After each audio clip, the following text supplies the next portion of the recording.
عالم جو ہے نا، عالم وہ پورے دین میں نبی کا وارث ہے۔ اچھا آپ کو پتہ ہے پورا دین کیا ہے؟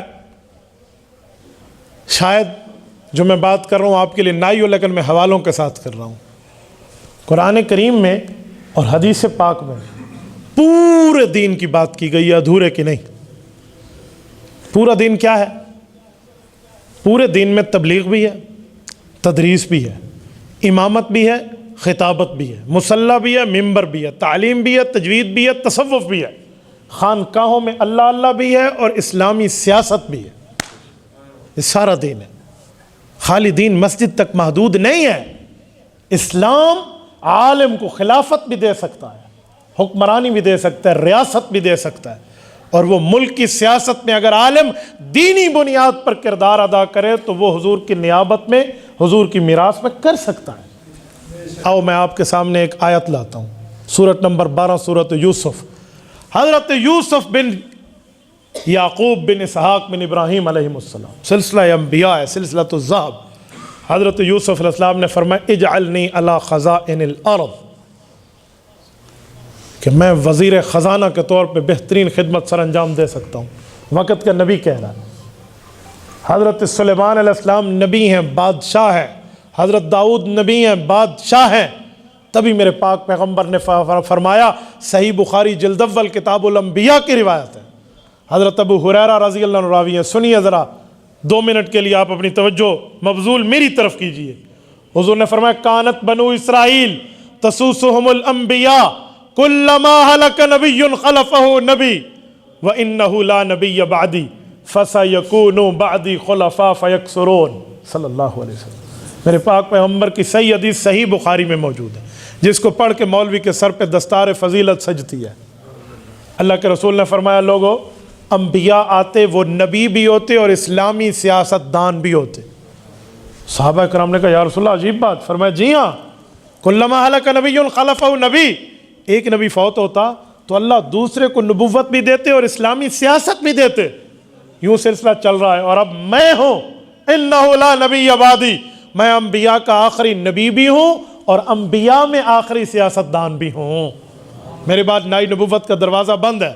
تو صحابہ نے سوالیہ نظروں سے پوچھا یا رسول اللہ نبوت ختم ہے تو اب اسلامی سیاست بھی ختم ہے؟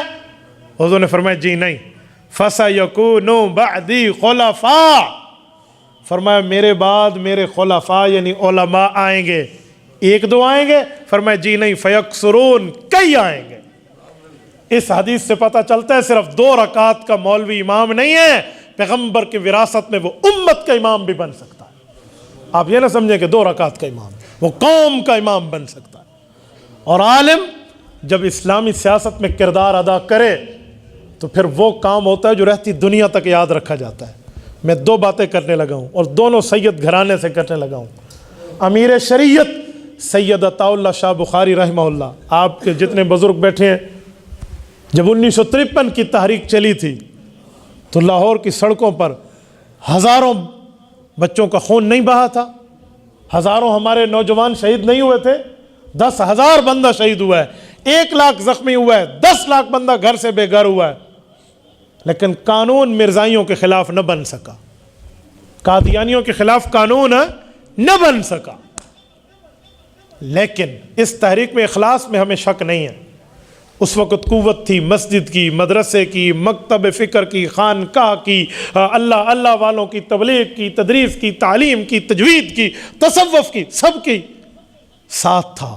لیکن اسلامی سیاست کا اس وقت علماء میں کردار اسمبلی میں موجود نہیں تھا، تو اس وقت کے وزیر اعظم خواجہ ناظم الدین نے کوئی ٹس سے مس نہیں ہوا اور اس نے کوئی قانون نہیں بنایا۔ لیکن ایک اور سید خان وادے کا چشم و چراغ، محدث جلیل علامہ سید یوسف بن نوری رحمہ اللہ، 1974 میں جن نے ختم نبوت کی تحریک چلائی، اس وقت قومی اسمبلی میں مسلمانوں کے علماء کی نمائندگی موجود تھی۔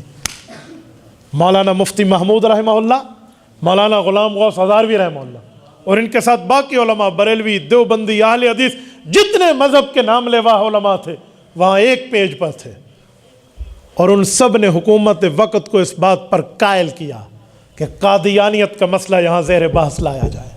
بلاؤ ان قادیانیوں کو جو حضور پاک کی ختم نبوت کے منکر بنے پھرتے ہیں، آؤ اپنے کفر کو اسلام ثابت کرو۔ یہ آئے۔ حضرت مفتی صاحب رحمہ اللہ فرماتے تھے کہ سر پہ پگڑی پہن کے مرزا ناصر آیا، مرزا قادیانی کا پوتا، ادھر حمائل شریف لٹکائی ہوئی تھی قرآن کریم، سفید جبے اور کبے میں آیا اور ہر بات پہ صلی اللہ علیہ وسلم یوں ہاتھ باندھ کے کرتا تھا اور بڑا درود پڑھتا، اور سفید داڑھی میں آیا، بظاہر یہی لگتا تھا کہ یہ حضور کا غدار نہیں ہے، وفادار ہے۔ حضرت مفتی صاحب فرماتے ہیں 13 دن رب نے انہیں بھی موقع دیا اور ہمیں بھی دیا، 13 دن بحث ہوئی، وہ کچھ نہ ثابت کر سکے، آخر میں اسلام جیت گیا اور کفر ہار گیا جب وہ وہاں پر کافر اقلیت قرار آئی۔ اور اس وقت کی گورنمنٹ پیپلز پارٹی کی تھی۔ آپ کا میرا سیاسی اختلاف پیپل پارٹی سے ہو سکتا ہے، لیکن جناب ذوالفقار علی بھٹو کے اس کارنامے کو ہم خراج عقیدت پیش کرتے ہیں۔ میں کوئی پیپلز پارٹی کی وجہ سے نہیں کہہ رہا، میں عقیدہ ختم نبوت کی بنیاد پہ کہہ رہا ہوں کہ اس شخص کا بڑا کردار ہے اس کام، اس مسئلے پہ ہم خراج تحسین، اللہ اس کی مغفرت کر دے، حضور کی غلامی میں آپ کے اور میرا کیا نقصان ہے، اس لیے بات کھلی کھلی کرنی چاہیے۔ رسالت مآب علیہ السلام کی چوکیداری اس نے کی ہے اور علماء کرام نے رہنمائی کی ہے۔ جب قانون بنا ہے، سنیں، اور آج قانون اتنا اہم کہ آج اس ملک میں ختم نبوت کی پہرہ داری آئین کی صورت میں بھی ہوتی ہے، قرآن و سنت کی صورت میں بھی ہوتی ہے۔ اس تحریک میں علماء کا اسمبلی میں کردار تھا، تب قانون بنا، ورنہ سن 53 کی تحریک بڑے اخلاص کے ساتھ چلی تھی، اس وقت قانون نہیں بنا۔ میں نے تبھی کہا عالم صرف مصلی کا وارث نہیں ہے، صرف خطبہ نکاح اور خطبہ جمعہ کا وارث نہیں ہے، صرف عید اور جنازے کا وارث نہیں ہے، صرف ممبر اور مدرسے کا وارث نہیں ہے، صرف تبلیغ و تدریس و تعلیم اور خانقاہ میں وارث نہیں ہے، عالم اسمبلی میں بھی نبی کا وارث ہے۔ اسلام کی پہرہ داری کرے، اور علماء پرامن لوگ ہیں، وہ دہشت گرد نہیں ہیں، پرامن ہیں۔ پچھلے سے پچھلے سال بلکہ 2019 میں جمعیت علماء اسلام نے مولانا فضل الرحمان دامت برکاتہم کی قیادت میں کراچی سے اسلام آباد تک جو آزادی مارچ کیا ہے، کسی دکان کا شیشہ نہیں ٹوٹا، کسی روڈ کا گملہ نہیں ٹوٹا، لاہور میں میٹرو بھی چل رہی تھی اور اسلام آباد تک ایمبولینسز بھی چل رہی تھی۔ تو علماء پرامن لوگ ہیں، آپ انہیں دہشت گرد نہ سمجھیں۔ تو میں اسی لیے سمجھا رہا تھا کہ ہم پورا دین مانتے ہیں، تبلیغ بھی مانتے ہیں، تدریس بھی مانتے ہیں، تعلیم بھی مانتے ہیں، مسجد و مدرسہ بھی مانتے ہیں، خانقاہ بھی مانتے ہیں، اسلامی سیاست بھی مانتے ہیں۔